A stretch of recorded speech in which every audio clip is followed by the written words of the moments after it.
Okay, welcome. So basically, in this video, I'm just going to quickly go over, what I'm thinking about what's happened with this coronavirus. And one thing that seems to have emerged from things I've been looking at is that it looks to me as if these Chinese, they really need to switch away from that. Is it Buddha they go after? I can't remember now.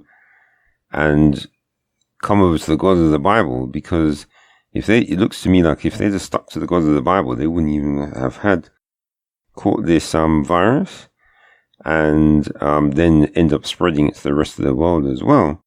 And this shows you why it is the God of the Bible is the true one, and not Allah from the Quran, because you have to say that Allah is a bit second rate when it comes to any commandments that he has. But what I'm just going to show is that when it comes to the God of the Bible, his commandments are always first rate. And this one could have saved these Chinese a bit of trouble as well, it seems, even from what the Chinese themselves are admitting. So I'm just going to quickly go through this. So this is Leviticus 11.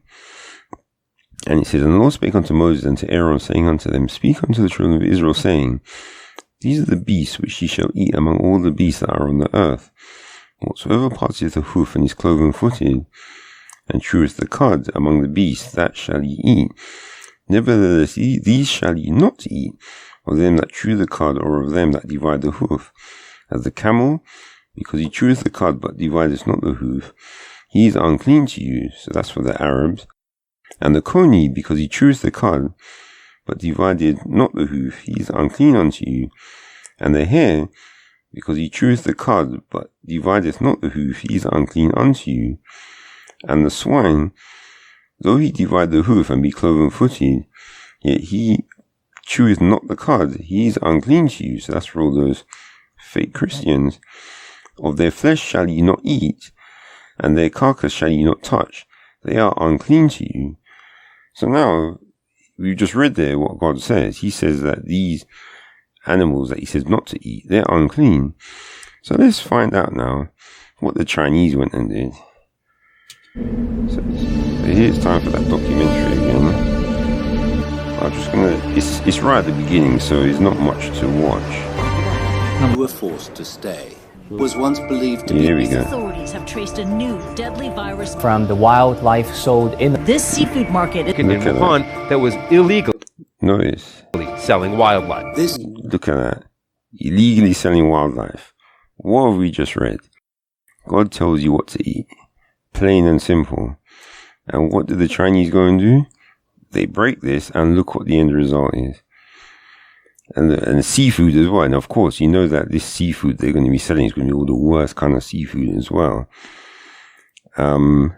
Seafood market was once believed to be the ground zero of the virus outbreak. You see? Ground zero, wild animals. And what do Chinese eat?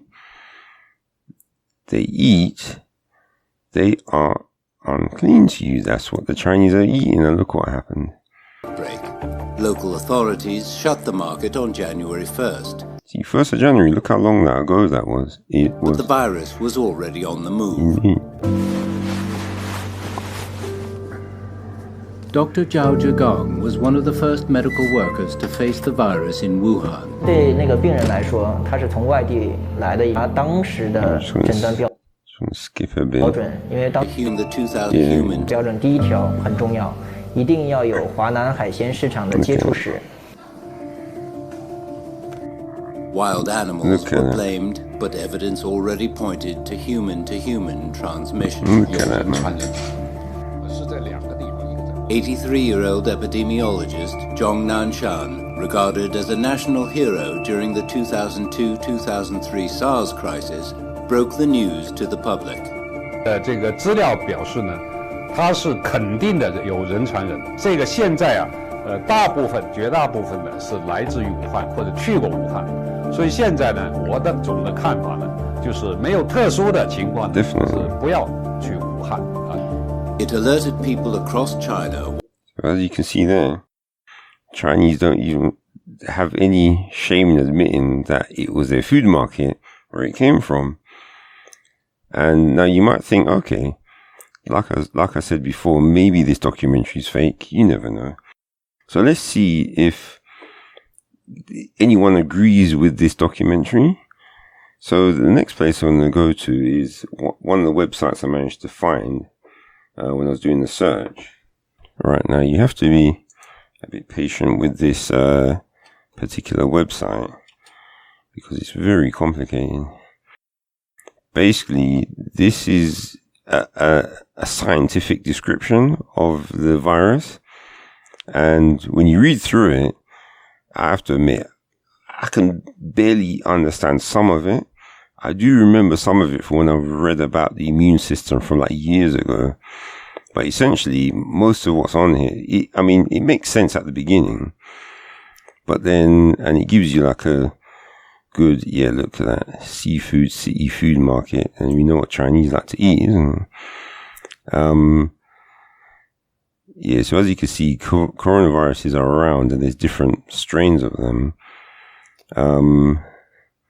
And this one is apparently stronger than SARS as well, which is one that happened in 2002, 2003. But the main thing about this is it gives you all the technical details. And if you're a scientist, you probably understand what this means. But if you're not a scientist, you probably fall asleep before you get even a quarter of the way down the page. But here's the important bit. I was actually glad that I didn't fall asleep before I got to the end, because even though you're reading all this stuff that you don't understand, this page is a good example of why you should actually read to the end, regardless of whether you understand what is being talked about or not. So here's all this serious stuff. I used to know what some of this meant, but not now. So we keep going. And if you're asleep by now, then that's unfortunate, because the gem is waiting at the bottom. Let's see where it is. It's talking about how your immune system responds. It's here somewhere. Come on. Right, here we go. So you have to really concentrate. So it says, since COVs, that's this particular type of virus, emerge periodically and unpredictably, spread rapidly, and induce serious infections, diseases, they become a continuous threat to human health. This is especially true when there are no approved vaccines or drugs for the treatment of COV infections, and there exists a range of animal reservoirs for COVs. Notice that this word here is hidden in the middle of all of this scientific jargon. But essentially what they're saying is it's the animals that store these viruses. And guess what that means? If you go eating these animals, which God says you shouldn't eat, you end up going into one of these animal reservoirs of COV. So there you have it. That's how you avoid catching these viruses, is you just stick to the proper meats. Make sure it's a farmer who knows how to look after their animals, and don't go to any store or market, especially in China, where they're selling wild animals, because those animals that they pick up from the wild, they end up picking them up from animal reservoirs for COVs. Animal reservoirs.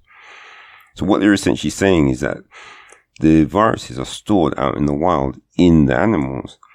So as long as you stay away from the animals and don't eat them, you're okay. But if you try to get clever like the Chinese have, thinking that you're better than other people because of the rubbish that you eat, then guess what?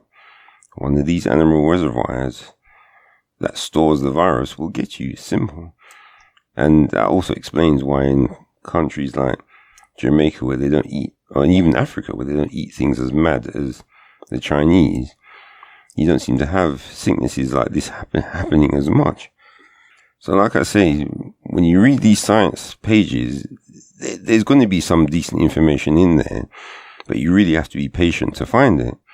And so there was that page, which is like a complicated one.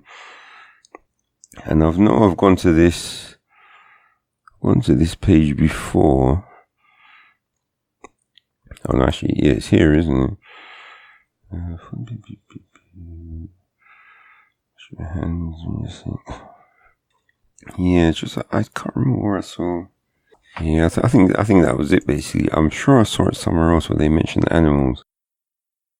But I think, yeah, but essentially the two main places where the animals were mentioned, yeah, was this page and just this little line here, which it took me a while to find it. But it's only because I was patient and actually read all the way down the whole list of the page and didn't fall asleep while I was actually reading it. And you see how it's hidden right in the middle of the text. So you really do have to read it to find the real information. And like I was saying before, if you want real information, don't go to GOCC. I mean, people, if you want real information, you're just going to have to go to the scientists, basically. Because they don't necessarily know everything that they're doing, but they're experts. That's the thing. Because one thing I know for sure is that these scientists, they know a lot more than I do, that's for sure. And these guys take what they're doing very seriously as well. So anyway, I'll leave that for now because I don't think I can find any. Can't remember if I did find another page that had the link to animals. But the fact that the Chinese admitted that it broke out in the market, and then this scientific, it's good old live science again. You gotta love these guys. Actually tells you that it's the animals that are the reservoir. So basically, if you are into, eating fancy food, or like wild animals, then I'm afraid you're just going to have to stop doing it if you want to save yourself and the rest of the world as well. And the other interesting thing is that, of course, we have for all the Christians out there, or the ones who say they're Christians, is of course the swine. Now you can imagine if something hit with the swine, and imagine how many of these pork-eating Christians might end up getting killed, and then they'll end up joining the Chinese in having to repent to avoid, sort of dying from their eating habits. Just want to quickly check something.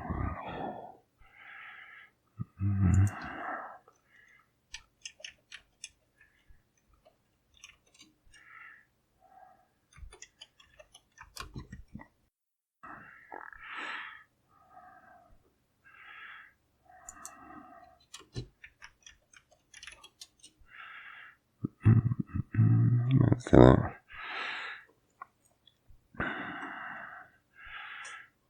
See what the NHS have to say.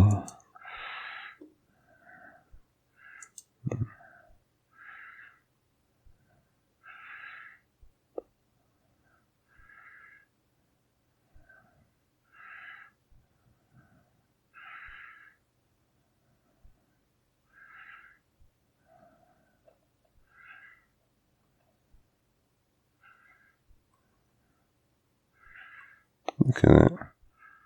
Influenza in pigs, eh?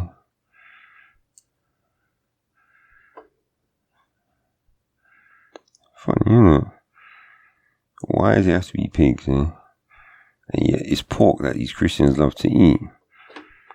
So why do you think that God would make it that the pig would get influenza? It's strange. Well, not even strange. It's like he's sending a message to these pork-eating Christians. But of course they'll completely ignore it. Because God could send all kinds of messages to those pork-eating Christians. They'll completely ignore it until he sends something fatal when it's too late. And then that's when they'll find out that they've been wasting their life and just end up, re-emerge in China. Isn't that a surprise? I wonder why. See, so all I could say after reading all of this is that I think these Christians really need to stop eating their pork and stop taking it for a joke. Because how can it be that in Mark 7 that Jesus declared all, it's even some Bibles will say that Jesus declared all meats clean, and that obviously isn't true. because the Chinese find out the hard way that no, all meats are not clean, because there's certain wild meats out there which actually store viruses in them, and the pigs can catch flus, really. So when they give you this Mark 7, just ignore them basically, because all it's talking about is eating bread with defiled or unwashed hands. It's nothing to do with pork. So maybe a day will come when these pork-eating Christians will get their just desserts, but, well, you never know. We'll find out. But one thing I'll say for sure, while these pork-eating Christians are guzzling their pork, anyone with any sense had better stay away from it and just stick to what God said in Leviticus 11, because that is the way to avoid getting killed by all these viruses that are stored in all these wild animals. Okay, thanks for watching. Now, see you in the next video. Okay, bye.